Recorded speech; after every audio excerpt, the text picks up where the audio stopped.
Listo. Ok.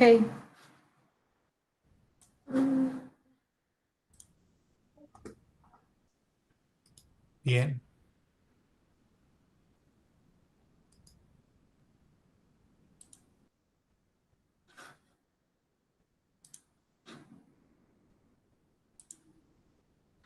Espero que ahí ya lo puedan ver. Aún no se está. A ver. Creo que puedes minimizar y ya se va a ver. Mm,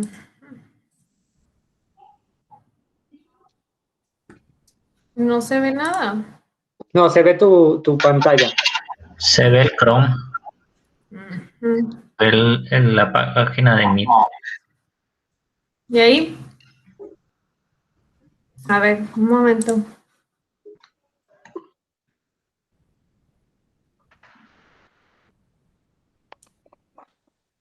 ¿Y ahí? Listo. Ahí se Ok. ve. Muy bien. Bueno, lo que quiero compartir con ustedes es la ponencia con la que participé en la Semana Nacional de Energía Solar, que fue en octubre. Fue la primera vez que se hizo en línea. Y este es el título de esa ponencia. Es Análisis tridimensional de la distribución de flux en la zona focal de un concentrador de disco parabólico. En este trabajo participaron los doctores Rafael Cabanillas, Ricardo Pérez, Carlos Pérez y el maestro Ramiro Calleja, y yo.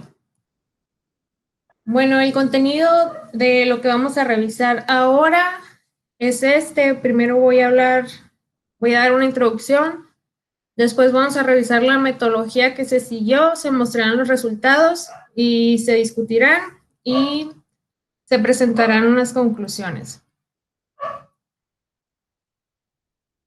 Como introducción, quiero empezar hablando sobre los concentradores solares, que pues bien estamos en un seminario de concentración solar, pero así fue aquella ponencia, ¿no? Los concentradores solares son estructuras mecánicas con sistemas ópticos que permiten redirigir la radiación solar de un área mayor a una menor, aumentando así varias veces la densidad energética. En esta área menor, como sabemos, generalmente se encuentran receptores solares o celdas fotovoltaicas, dependiendo del tipo de concentrador. Ahora bien, la distribución de flujo radiativo depende del diseño del concentrador y de la geometría del receptor, por lo que se revisó en la literatura. Estudiar esta distribución tiene como objetivo aprovechar al máximo esas propiedades de concentración.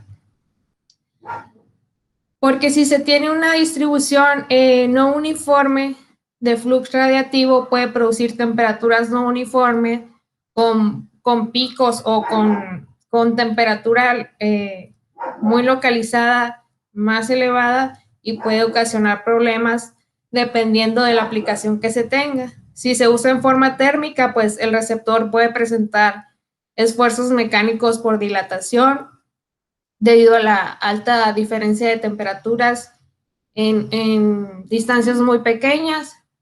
Y pues si se tienen celdas fotovoltaicas se puede llegar a dañar el material, que en ambos casos tendrían consecuencias negativas sobre el sistema. Entonces, determinar una superficie en la zona focal donde la densidad de radiación sea uniforme puede ayudar a reducir estos picos. Bien, en este trabajo se generaron protosuperficies alrededor de la zona focal del concentrador solar de disco parabólico, o también llamado 2M, el que muchos ya conocemos. Fue diseñado y construido por investigadores de la Universidad de Arizona y ha sido evaluado en la parte eléctrica y térmica por investigadores en la Universidad de Sonora, y ahora mismo estamos evaluando la parte óptica. Según lo que se ha encontrado en la literatura, se estima se presenta que Este tipo de concentradores parabólicos presentan distribuciones de flujo extremadamente no uniformes. Es por eso que se decidió estudiarlo. Y para la generación de protosuperficies, pues se utilizaron dos métodos que vamos a revisar enseguida. Bien, antes de revisar los métodos, hay que hablar sobre la generación de protosuperficies. Este tema ya lo revisamos en seminarios anteriores, pero pues vale la pena traerlo al presente porque de eso se trata esta presentación. Bueno, las protosuperficies la generación de protosuperficies se refiere a la construcción de imágenes tridimensionales a partir de planos bidimensionales. Estos planos bidimensionales tienen que ser paralelos entre sí y se encuentran a lo largo del eje óptico, como en el diagrama que se muestra en la figura 3. A ver.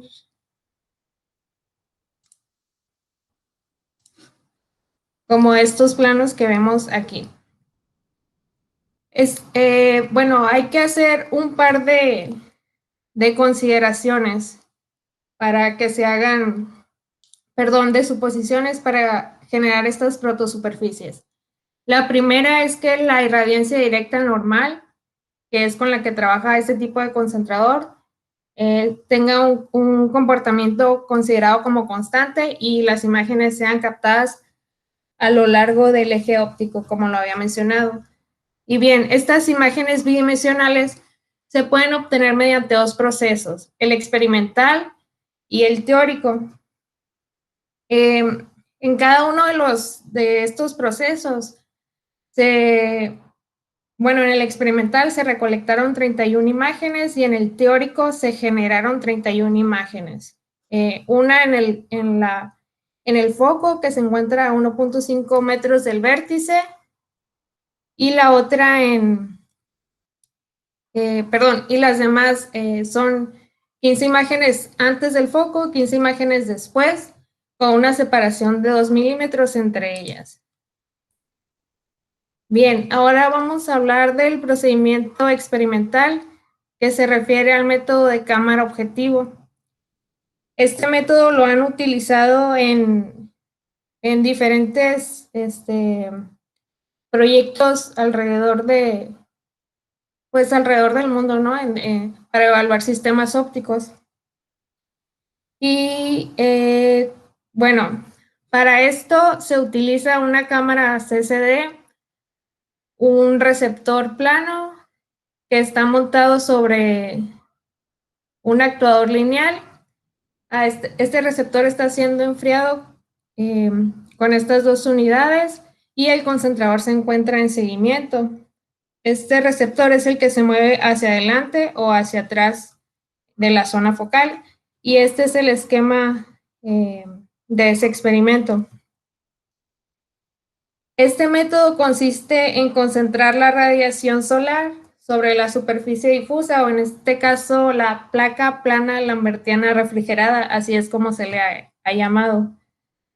Está montada sobre el actuador lineal, como les mencioné, y la cámara CCD registra la distribución de flux radiativo sobre la superficie.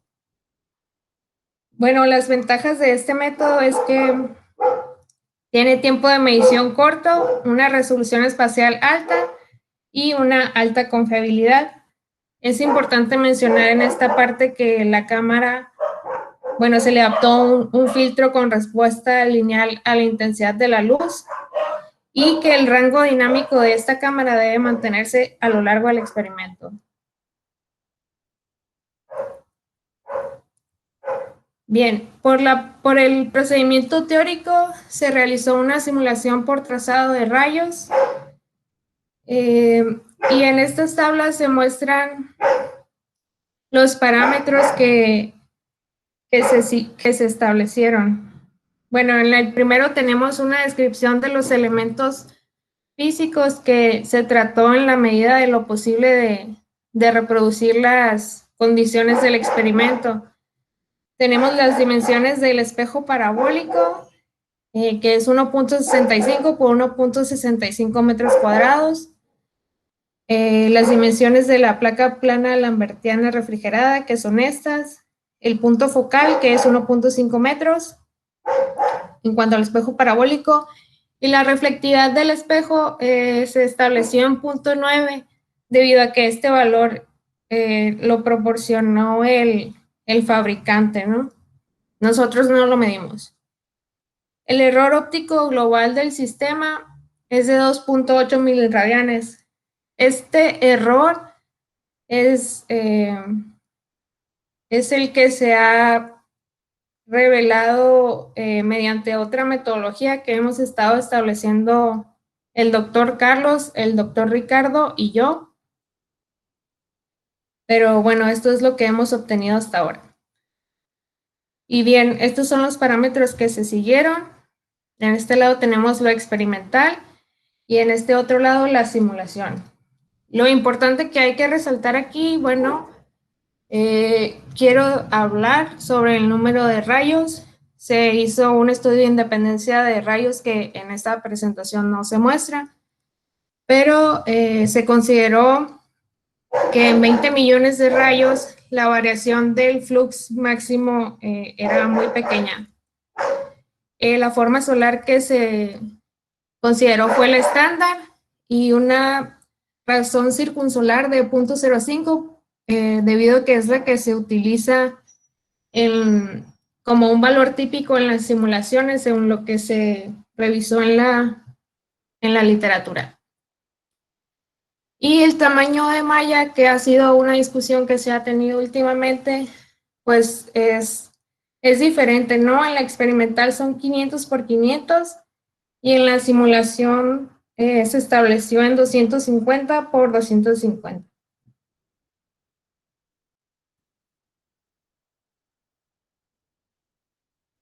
Y bien, resultados. Nada más, este de 500 por 500 es porque es lo que tiene tu cámara CCD. No, tiene más 108, 1080 por no me acuerdo cuánto, pero el recorte lo hicimos de 500 por 500. ¿Qué es el área que ocupa el blanco? O sea, Ajá. el blanco lo que es el blanco de cuánto es, de 10 por 10 centímetros. De punto, bueno, sí, el que está en la cámara, de 10 por 10. El blanco total, toda la placa es de 0.15 por 0.25. Sí, pero el área de trabajo es más o menos 15 por 15 centímetros. Sí, Sí, así pero es. digamos que el 500 por 500 son los dots que vienen de la cámara CCD, que es el área donde cae el blanco, el spot, ¿no? Sí. Ok. Muy bien. Ahora voy a mostrar los resultados y los vamos a discutir. La figura 12 corresponde a las, perdón, aquí me equivoqué, protosuperficies experimentales y son de distintos valores de flux, que va desde 10 megawatt por metro cuadrado hasta 4 megawatt por metro cuadrado. Los ejes, bueno, tenemos el eje X, el eje Y, ambos van de -2 a 2, y el eje Z, que va de -3 a 3. Este eje Z se considera como el eje óptico, y en el 0 nos encontraríamos en el punto focal, o sea, a 1.5 metros del vértice. Si nos vamos hacia el lado positivo, nos saldríamos o nos alejaríamos de la parábola, y si nos vamos hacia el lado negativo, entonces estaríamos acercándonos a la parábola. Bien, esta figura, la del inciso A, que corresponde al valor de 10 megawatts por metro cuadrado, tiene una longitud aproximada de 2 centímetros y se parece a su parte teórica, que es esta que vemos aquí abajo, que es del mismo color La descripción de los ejes es la misma para poder hacer una comparación visual. Y bien, en la parte experimental podemos ver que al al disminuir el valor de flux, se aprecia una especie de torsión en las extremidades de las protosuperficies, siendo pues muy evidente a partir del valor de 6 megawatts por metro cuadrado. Por el contrario, en la parte teórica, esta torsión no se aprecia. Y bueno, se cree o se ha especulado que esto se puede deber a lo que sucede es que hay una deformación del spot cuando la superficie sale de la zona focal y se cree que se debe, entre varias cosas, pudiera ser a la temperatura, porque el espejo es muy sensible a temperaturas elevadas, a la gravedad o a un error propio de la parábola que se le podría considerar como astigmatismo, es decir, que en un sistema óptico, en lugar de reproducir un punto focal, pues como un círculo, lo reproduce como una línea.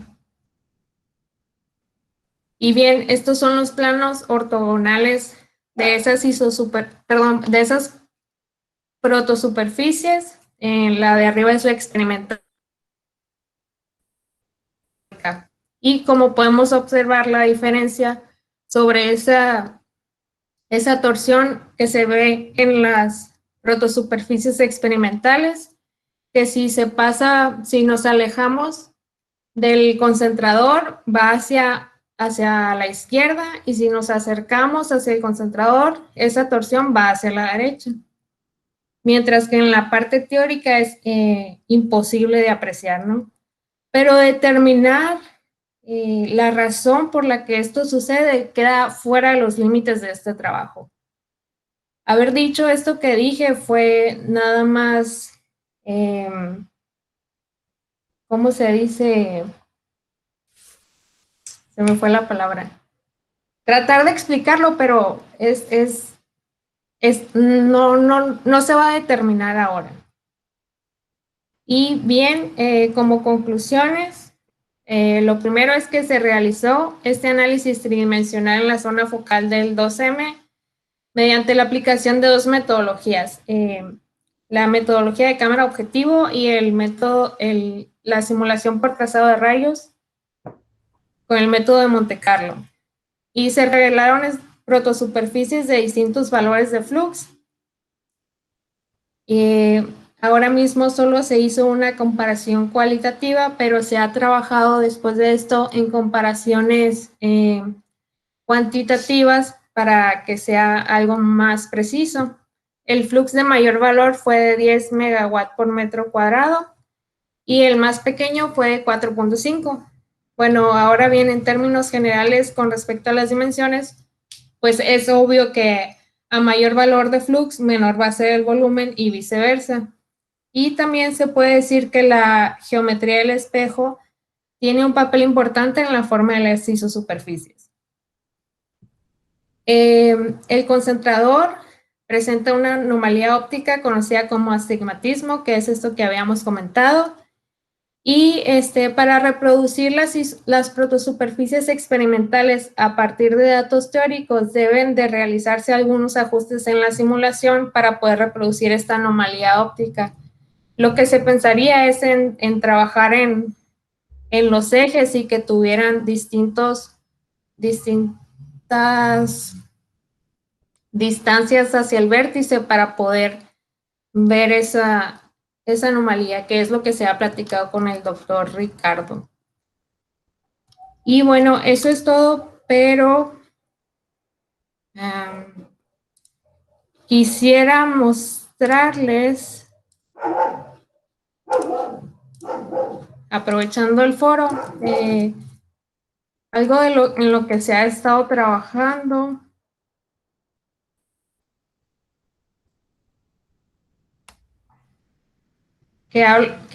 bueno, es un artículo en el que estamos trabajando y en este se hizo la comparación cuantitativa de esas isosuperficies, porque bien no sabíamos si comparar el área o la forma o qué cosa. Entonces, bueno, en esta imagen, estas 4 imágenes que les presento, se están comparando las isolíneas de diferentes valores de flux en el plano XY. Por ejemplo, en este de 10 megawatts por metro cuadrado, que corresponde a la protosuperficie de mayor flux y de menor tamaño, se comparan la teórica, que es la con cuadritos, y la real, o la experimental, que es la que tiene esta línea continua. Y de la misma manera se hace en el de 8 megawatts por metro cuadrado, de 6 y de 4. Y vemos que en la parte teórica está sobreestimando los valores experimentales. Así en el plano XY, en el XZ, y bueno, en el XZ es donde más se puede apreciar esto de la anomalía óptica que les estaba mencionando, y en su comparación pues es más obvio, ¿no? En su comparación con la parte teórica. Y bueno, esta es una tabla sobre esas diferencias que para no hacerlo para hacerlo más formal, para hacerlo cuantitativo, que es lo que nos interesa, pues lo vemos así en números, ¿no? Y tiene las desviaciones estándar en esta parte, que es de lo que voy a hablar. Y la menor desviación estándar se tiene en el plano XY porque es el que se está analizando. Es decir, las imágenes bidimensionales que se están tomando son en el plano XY, y en el XZ no se están tomando imágenes, y en el YZ tampoco. Es por eso que se tiene una mayor desviación estándar. Y bueno, eso es todo por mi parte. No sé si alguien tiene alguna pregunta. Pues muchas gracias por tu presentación, muy, muy cortita, muy clara. Pero bueno, igual y ya vamos a empezar a establecer otro formato más dinámico. No sé si tengan alguna pregunta. No sean tímidos, pregunten. Héctor, Os pregunten. No, creo. Ah, ya bajó la mano. Héctor no levantó la mano. Héctor la levantó. No, sí.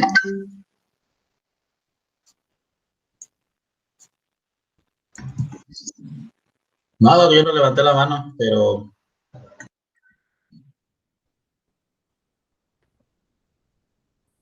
me surgió una duda no sé si no no escuché bien, pero el objetivo de obtener tus protosuperficies era conocer la distribución del flujo a lo largo del eje óptico, ¿no? Uh-huh. Para este tipo de sistemas en el que, pues, tu sistema tiene una unidad de potencia que trabaja bien en la zona focal, ¿no? ¿De qué te sirve conocer o para qué tipo de aplicaciones te serviría de conocer la distribución de flujo a lo largo del eje óptico para este tipo de sistema? Bueno, como bien dices, este sistema ya tiene una unidad de conversión de potencia, pero trabaja con celdas fotovoltaicas. Y lo que se quiere hacer, bueno, esto serviría para el diseño de un receptor que se adapte a este tipo de distribución. O sea, pensando en que no queremos que haya puntos locales de temperatura muy elevados. O sea, no sería un receptor plano, sino más bien adaptarnos a una superficie de un solo valor. No sé si te contesté o te quedaron más dudas, Héctor. No, sí, sí, realmente, este, como dice, sí, o sea, sí, su intención era trabajar con otro tipo de receptores, como, no sé, algún tipo de reactor, que son los Y, y ahora bien que lo dices, las celdas, se hicieron simulaciones de trazado de rayos con las celdas como se tienen en la unidad de potencia y no hay distribución homogénea. Ese ejercicio lo hicimos con el doctor Ricardo e incluso se lo presentamos al doctor Roger y él dijo que en realidad no le interesaba mucho tener una distribución homogénea sobre las celdas fotovoltaicas. Sí, tengo el entendido de que la esfera hace ese tipo de función, ¿no? Pues, pues sí, se supone, pero no, bueno, no. En la simulación no pudimos ver eso. Okay. Sí, pues Sí, muy bien. aquí me surge una duda. Primero que nada, felicitarte, Araceli, es un trabajo muy bonito. Lo has llevado trabajando y has avanzado ya hasta definir las isolíneas de los planos XY, XZ. Creo que ya llegar a un número cuantitativo creo que es algo muy interesante. Y ya se tiene una metodología que, bueno, Ricardo ya lo hizo eh, en el, eh, en su momento en el horno solar, pero ahora, y aprovechando que está aquí Héctor y Ernesto han estado trabajando en un sistema de flujos homogéneos y para ello pues son espejos planos que lo superponen y en teoría van a tener un frente plano. Ahora la pregunta es, ¿ustedes qué esperarían o qué tipo de protosuperficies esperarían en este caso en el concentrador Fresnel, cuando de entrada pues ya es algo muy plano, ¿sí? Entonces, si me alejo del punto focal o me acerco o me adelanto del punto focal, cómo se va a ir distorsionando y cómo se van a hacer esas protosuperficies. Y creo que esta metodología podría emplearse. Eh, Les pregunto esto como para ver cómo se lo imaginan esas protosuperficies.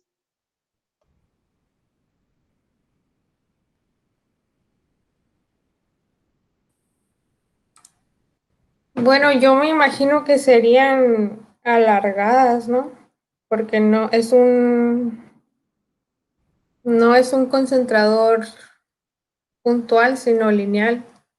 No veríamos esferitas, sino como cilindros o algo así.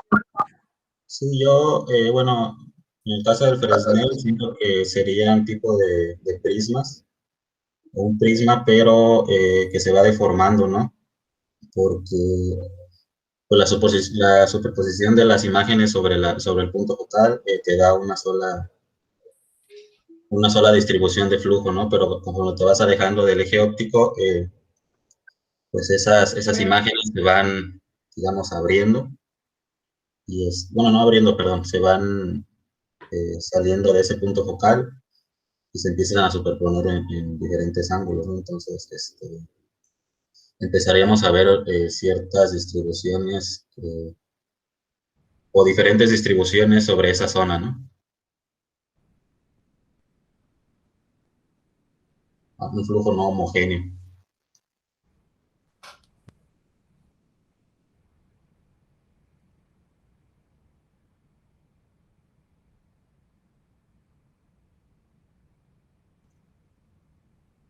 He levantado la mano Ramiro y Noé, entonces puede ser la de moderador. Sí, tengo entendido que la óptica de los investigadores de la Universidad de Arizona, Roger Angel, tiene contemplado como una especie, creo que le llaman óptica de Kolb, ¿no? Que desenfoca, precisamente para hacer homogéneo la radiación concentrada sobre las celdas, ¿no? Fotovoltaicas. Es decir, como que ahí, digamos, asumen pues el problema y lo tratan de resolver de esa forma, ¿no? Para ser homogéneo. ¿Eso no serviría o no se pudiera aplicar algo parecido para hacer más homogéneo el flujo en ese plano?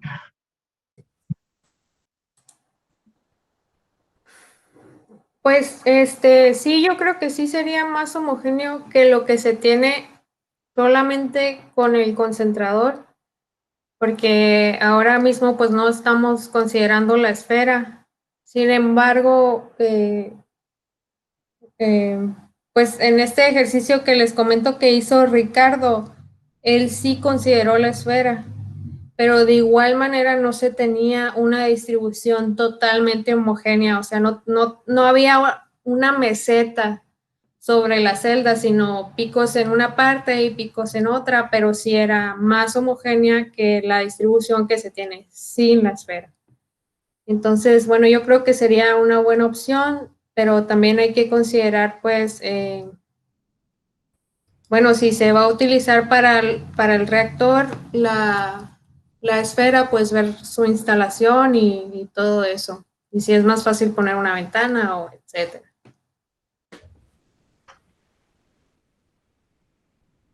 Ok, muy bien. Noé, ¿tienes una pregunta? ¿O ya? Sí, Ara. Me llamó la atención que dices que tiene astigmatismo el concentrador. ¿Eso se debe a fallos del espejo o de la estructura? Aún así, cambiando el espejo, ¿seguiría con el mismo problema? Eso es lo que trataba de decir y que se me había olvidado la palabra. Podríamos especular que es algo propio del espejo o que se debe a la gravedad, pues porque el concentrador se está moviendo, ¿no? También es muy sensible al incremento de la temperatura y incluso a la velocidad del viento. Si hay mucho viento, pues se mueve mucho y se va deformando el spot. Cuando vayas a la plataforma, si quieres, acércate y con un toque muy simple de tu dedo en una de las esquinas o en la orilla del espejo, puedes deformar el spot totalmente.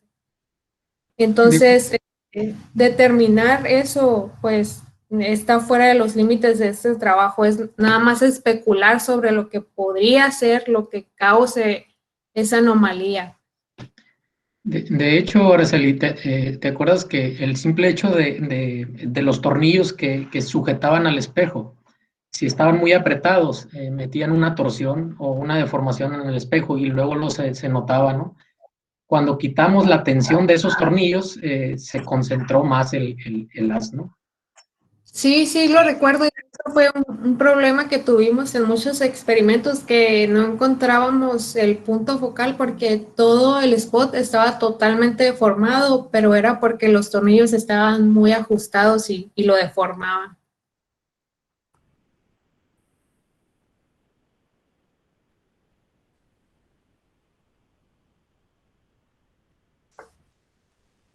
¿Alguien más?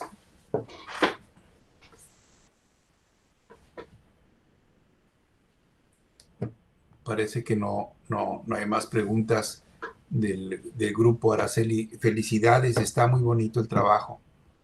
Me da gusto que Ricardo y que Carlos, porque ambos participaron en la tesis de Ricardo, estén aplicando la metodología que se trabajó en ese momento para el OSIER, lo están haciendo para este concentrador de Roger Andel. La óptica de Roger es una buena óptica. Los espejos son buenos espejos. Forman una buena imagen. Yo creo que esto que llamas astigmatismo probablemente se deba a cierta deformación en el espejo que se está montando en la estructura. Es esto último que comentó Ramiro, ¿no? No le veo otra razón de origen. más que esa, la deformación del espejo mismo. Ligeramente, porque si te das cuenta, realmente el comparativo entre tu teórico y tu experimental es muy bueno. Ahora, presenta tu presentación otra vez, Araceli. Sí. Donde das las prácticas,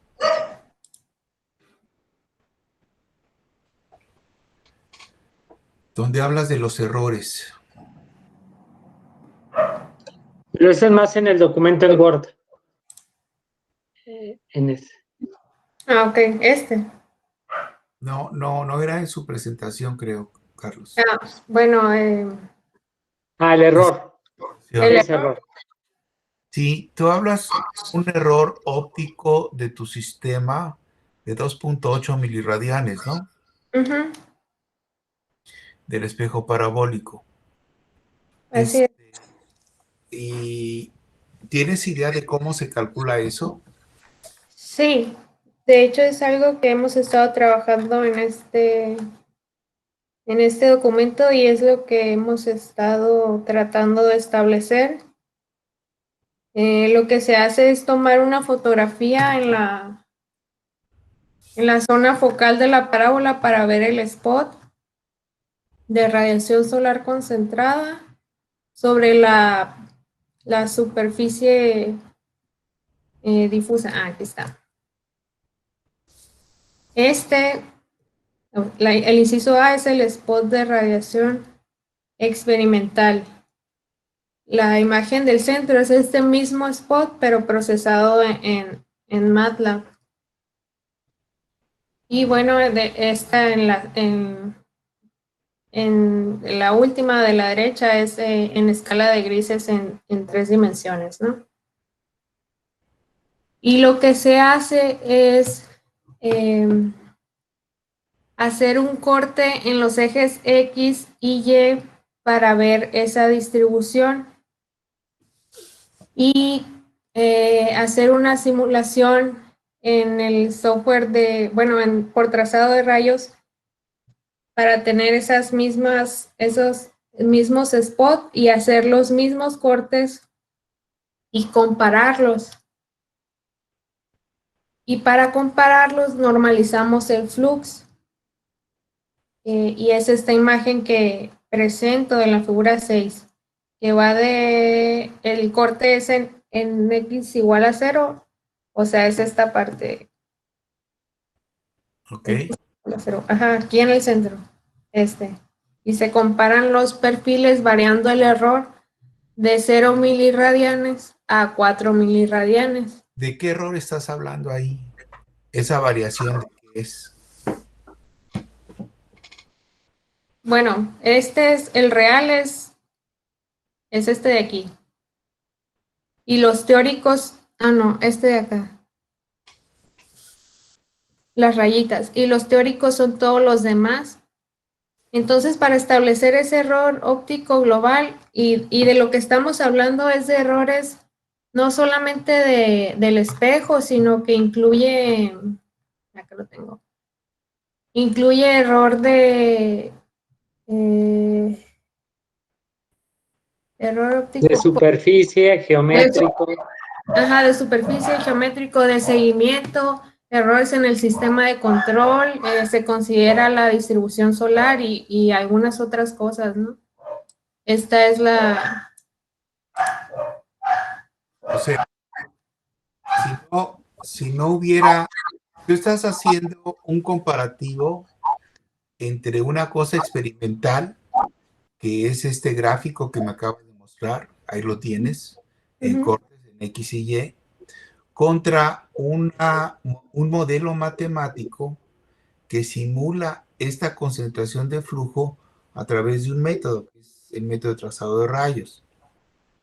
Si este método de trazado de rayos considera una superficie perfecta, en donde no hay errores en la superficie de ningún tipo, ¿cuál es la distribución que tienes que tener de acuerdo con eso? Es esta de aquí, la de 0 miliradianes. La de 0 miliradianes, esa que va a subir. Y Sí. es perfecta, ¿no? No tiene ningún problema. Ahora, si tú consideras que tienes o que puedes tener variaciones en tu superficie reflectiva por distintos factores, por ejemplo, por la especularidad, por pendiente, por tracking, entonces es claro que el fenómeno físico te va a variar necesariamente te va a variar concentración. Entonces, ¿cómo lo hacemos en el modelo matemático? ¿Tienes una idea de cómo se hace? Doc, no le escucho bien. ¿Cómo le hacemos qué? Perdón. O sea, este error óptico del que estamos hablando, gráficamente, en el espejo, ¿cómo lo podrías ver? Es un error, son unidades que estás agregando aquí.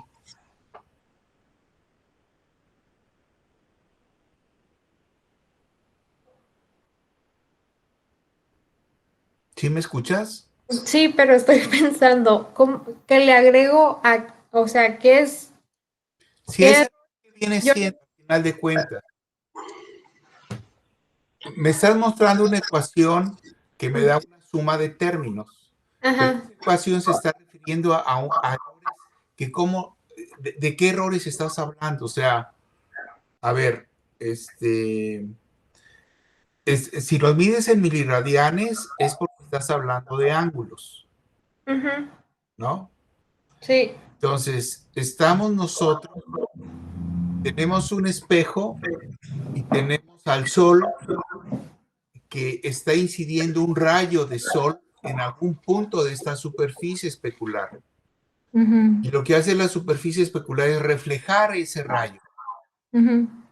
Ahora, si el rayo que viene del sol, el sol fuera un punto, pues sería una línea recta que viene de donde está el sol, el centro del sol, llegaría a tu espejo y saldría disparado, reflejado de acuerdo a la ley de igualdad de ángulo reflejado y incidente, que serían iguales, y los dos estarían en el mismo plano con la normal. Claro, o sea, creo que ya entendí la pregunta.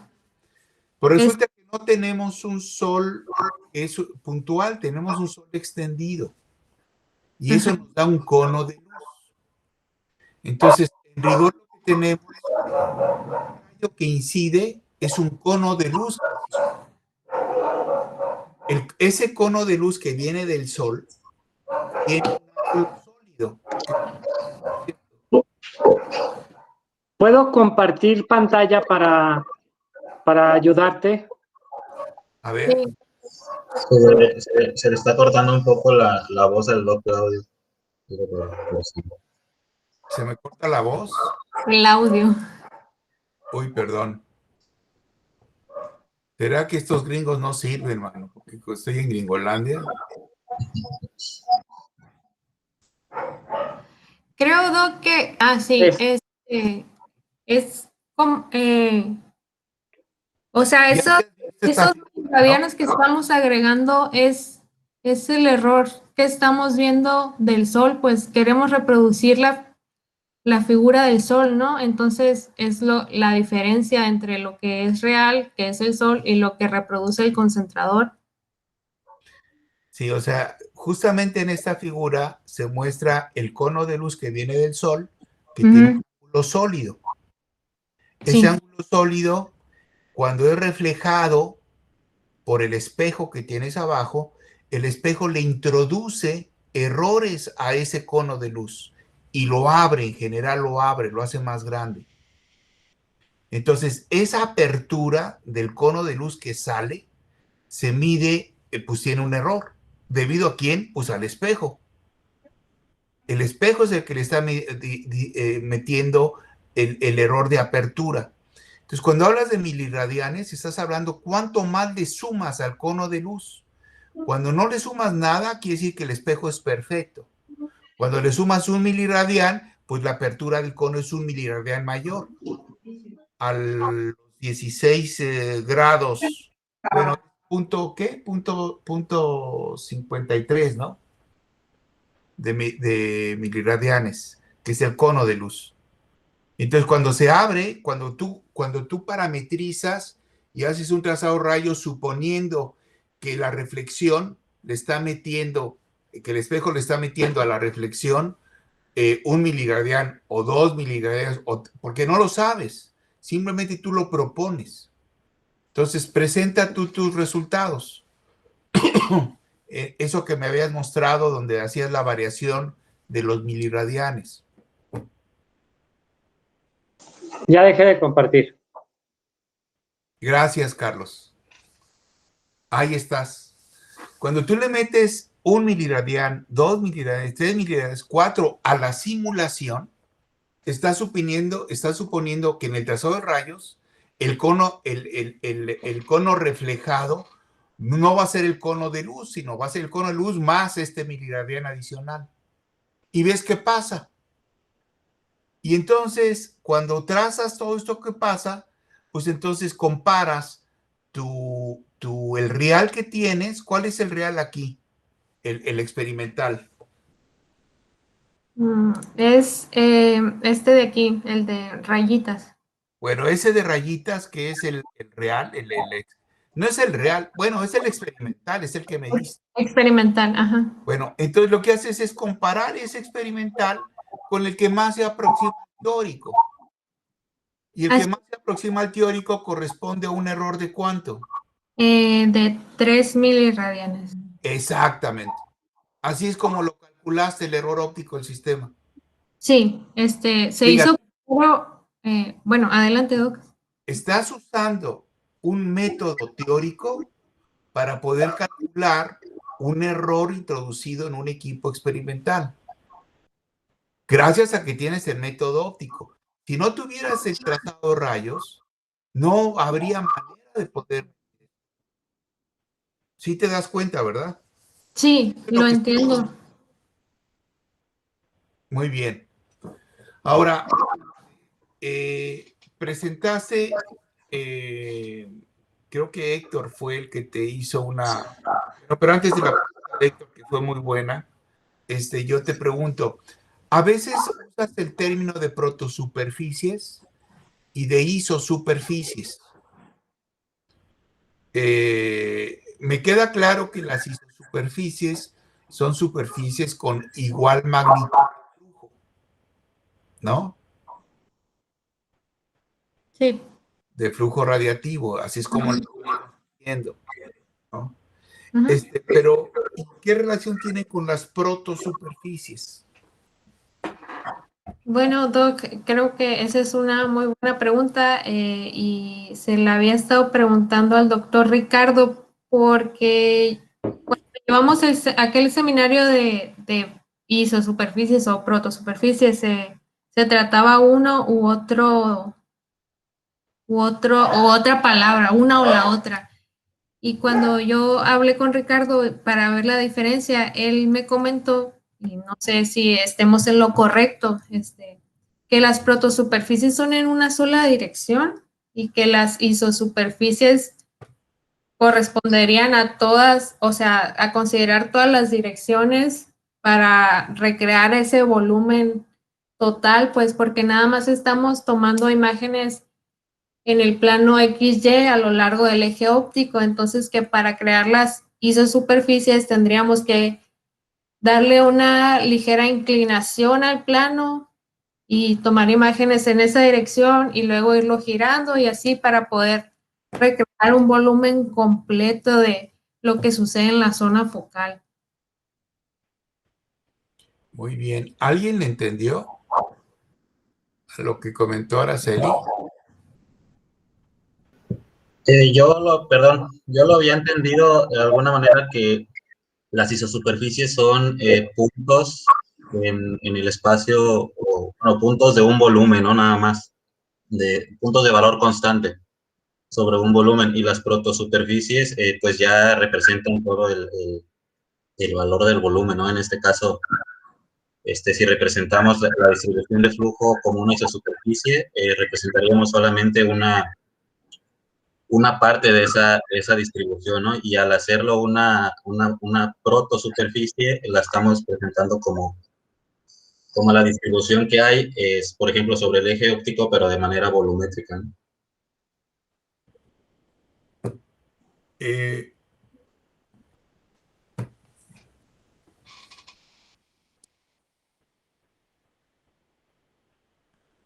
Bueno, tendríamos que ver el trabajo de David Riveros. David ya estuvo aquí, ¿verdad, Carlos? Sí, lo invitamos para presentar a Tonali en su momento, que fue el trazado el trazador de rayos. Bueno, vamos a invitarlo de nueva cuenta para que nos platique las protosuperficies. Ok. Es un concepto que desarrollamos con él y con Marcelino, pero me gustaría que él lo presentara. Es un muy bonito concepto. Y dado que este trabajo vale la pena que se tenga una discusión especial. Okay. Ahora, la pregunta de Héctor me pareció muy pertinente. El propósito de este tipo de estudios, ¿para qué los hacemos?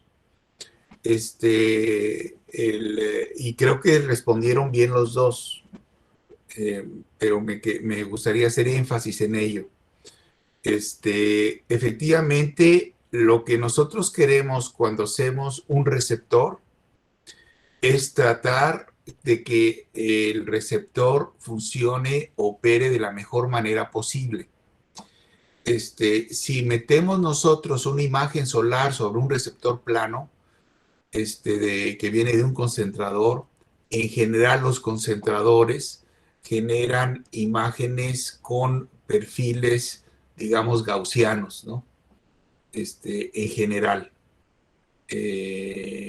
No es el caso, por ejemplo, del Fresnel que estamos haciendo con Ernesto y con Héctor.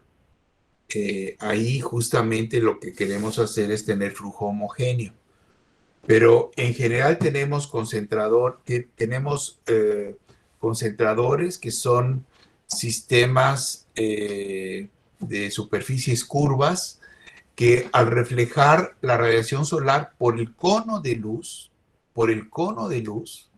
que viene del Sol, y la distancia a la que se concentra esta luz, si es muy larga, es muy grande, necesariamente nos va a dar un perfil tipo gaussiano. Y entonces nos va a generar una zona de alta intensidad. Y si las concentraciones son muy elevadas, estas altas concentraciones nos pueden generar problemas con el material. Entonces, lo que procuramos hacer es tratar de que el flujo sea el mismo sobre toda la superficie, para no tener puntos calientes, digamos, ¿no? A lo mejor lo saben algunos de ustedes, pero hace como 10 años, los que estaban desarrollando los receptores volumétricos de aire en Torre Central, donde tenían un medio poroso, ¿no? Como receptor, donde ahí se hacía incidir toda la radiación que venía del campo de helióstatos.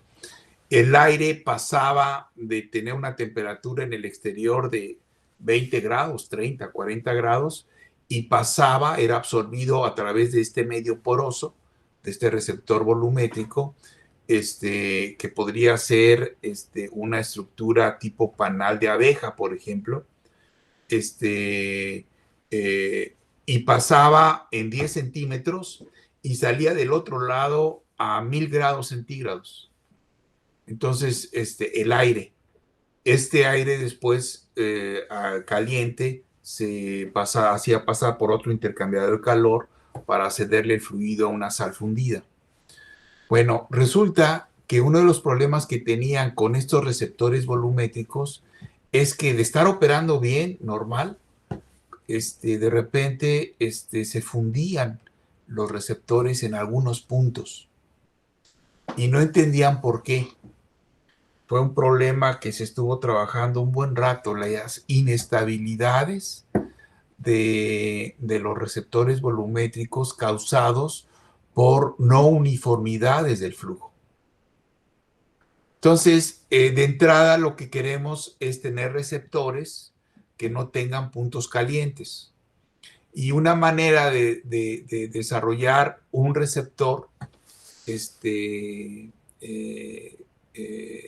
sobre todo receptores de cavidad, es hacerlos de una forma donde toda la radiación en forma natural que incide al receptor sea de la misma intensidad de flujo.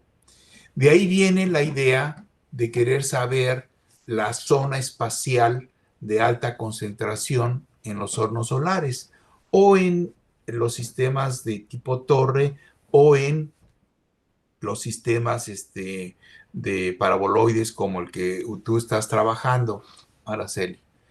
Pero si el objetivo de este concentrador es producir potencia eléctrica con celdas fotovoltaicas, entonces el estudio específico de buscar la forma de la intensidad luminosa producida por el concentrador, la zona focal, tiene sentido si estás pensando en que las celdas solares las puedes poner sobre estas protosuperficies que calculaste. Generar una matriz que tuviera esa forma. Ramiro comentó hace ratito que la manera en que este óptico, Roger Ángel, lo resolvió fue simplemente poner una esfera de vidrio que le permitía justamente homogeneizar el flujo, y él ponía en la superficie de la esfera todas las celdas fotovoltaicas. Ustedes conocen bien ese trabajo porque están trabajando sobre el dispositivo de Roger, ¿no? No han hecho esa simulación, ¿verdad? La que tiene Roger. ¿O alguien ha estado trabajando con...? Sí, en su momento, en el proyecto Semiesol, el 03 de Rafael García, Sí. que usó estos equipos, los CPUs, Ricardo hizo la modelación con la esfera y generó la distribución de la radiación que le llegaba a cada una de las N número de celditas, ¿no? Sobre la superficie de la esfera. No, en el interior, en la celda. Directamente ya lo que le llegaba a la celda, incluyendo el calidoscopio que tiene, o sea, porque aparte de la esfera adentro, tiene una especie de calidoscopio que también genera rebotes y genera cierta homogeneidad. Yo entendía que la esfera lo que hacía era homogeneizar el flujo. O sea, homogeneizar el flujo concentrado. O sea, el perfil gaussiano que te genera solamente el concentrador, cuando lo pones la esfera y el flujo pasa, la radiación pasa a la esfera, lo que tienes a la salida de la esfera es flujo homogéneo. Eso es lo que tú... En su momento, me recuerdo que en el examen de Araceli, cuando presenta la unidad y el concepto que manejan de la esfera, es digamos que es un ajuste del ángulo de aceptación el ángulo de aceptación de la radiación. Es decir, si el tracker por alguna razón no sigue correctamente con un margen de 7 grados, entonces hace la corrección para que siga llegando la radiación a la celda, independientemente de que la normal no esté apuntando directamente al sol, sino haya una pequeña desviación. Creo que por ahí tienes una imagen que explica muy bien. Utilizar flujo, sino para corregir alguna desviación En el tracker. del tracker. Ok. O sea, es distinto. Creo que por ahí tenías una imagen donde ponías el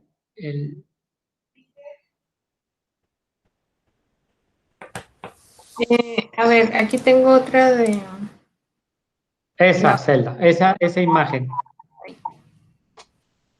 Ujú. Muy bien, ahí, ¿cuál fue el resultado? Hicieron el resultado. Aquí están los rayos, de acuerdo. Pero cada rayo es un cono de luz que tiene una distribución gaussiana al interior. Entonces, lo que había que hacer es con cada uno de esos rayos en este sistema ver qué ocurría en la pantalla curva que tienen ustedes aquí, la superficie curva de la imagen. Hicieron ese trazado de rayos, supongo. Sí, pero ese trazado de rayos lo hizo Ricardo para el proyecto Del semisol, el P03. Ok, pero qué lástima que no está Ricardo aquí para que nos pudiera platicar cómo estuvo esa simulación, ¿no? Valdría la pena. Pero muy bien, la verdad es que me doy cuenta que están utilizando conceptos que hemos venido desarrollando en el grupo desde hace un rato y que están surgiendo nuevas ideas, lo cual es perfecto, es lo que queremos. Entonces, esto se conecta de alguna manera con lo que Héctor está haciendo con el Fresnel. La idea del Fresnel original, que viene del ASICS, del Laboratorio de Sistemas de Concentración Fotovoltaica, que armamos en la última etapa del ASICS, era tener un dispositivo que pudiera caracterizar celdas solares de alta eficiencia, alta a altas radiaciones de flujo concentrado. Y empezamos con el LOSIER, con el horno solar, usando homogenizadores, que era un poco lo que estaba haciendo Roger Ángel con esta esfera, entendería yo. Pero no pudimos conseguirlo. Tratamos varios homogenizadores y no pudimos hacerlo. Tenemos un estudio sobre eso y espero que pronto podamos sacar un artículo al respecto de lo que nosotros obtuvimos. Pero debido a que con homogenizadores al final de cuentas no teníamos flujos planos, que era lo que queríamos, o sea, homogéneos, es que decidimos hacerlo con espejos planos y usar una óptica tipo Fresnel. Y se hizo todo un estudio que da origen a lo que tú conoces ya como el Fresnel que tenemos allá montado en Sonora y que ahorita está trabajando Héctor, ¿no? Héctor se va a encargar de justamente hacer ya las mediciones con las celdas fotovoltaicas con un flujo plano en un área que es aproximadamente de ¿qué es? 4x4, 4 centímetros por 4 centímetros, no, 5x5. Son espejos de 5x5. Son espejos de 5x5, reflejan un área de aproximadamente 16 metros por centímetros cuadrados. Exactamente, nos da un área efectiva como de 4 por 4 centímetros cuadrados. Y las celdas fotovoltaicas de alta concentración son mucho más chiquitas que esto. Las más grandes son de 2 centímetros cuadrados. Las más grandes. Esto lo estaba discutiendo ayer o antier con Ernesto, justamente. Pero el comentario de Roger me llamó la atención. El comentario de Roger al decir que a él no le interesaba tener flujo homogéneo en las celdas, ¿no? Lo que pasa es que habría que demostrar, y ese es tal vez algo que tú vayas a tener que hacer, Héctor, demostrar que una celda fotovoltaica o un arreglo de celdas fotovoltaicas que trabajan con flujo muy homogéneo tienen una mayor eficiencia que las celdas fotovoltaicas que trabajan con flujo no homogéneo. Ese es uno de tus tópicos, ¿no? Que valía la pena poder demostrar. que es mejor el flujo homogéneo que el no homogéneo. A mí me queda claro que es mejor en términos de operar al sistema, sobre todo cuando lo operas, sobre todo cuando tu no homogeneidad puede ser crítica, generándote puntos calientes, ¿no? Puntos de muy alta concentración. Pero bueno, ya se nos fue casi la hora 20 minutos. No sé si haya más comentarios, pero te felicito, Araceli, es un buen trabajo. Como te das cuenta, hay una serie de complejidades y de cosas que están surgiendo. Tú ahorita estás haciendo una tesis, entiendo, con Rafa sobre un reactor solar, ¿verdad? Así es, Doc. Ok, perfecto. Bueno, pues todo esto para la maestría, ojalá lo puedas usar también para este reactor que estás haciendo, ¿no? Esa sería la utilidad del conocimiento que ya pudiste obtener ahora. Sí, sí. Y muchas gracias por tu comentario. Pendiente con la plática de las protosuperficies y las isosuperficies, ¿sale? Sale. Sí. Hago la invitación con Riveros. Con David, y ¿no? Con David. Y yo creo que programaría, pues tuvimos hoy poca audiencia, y yo creo que también Sí. porque estamos en cierre de evaluaciones.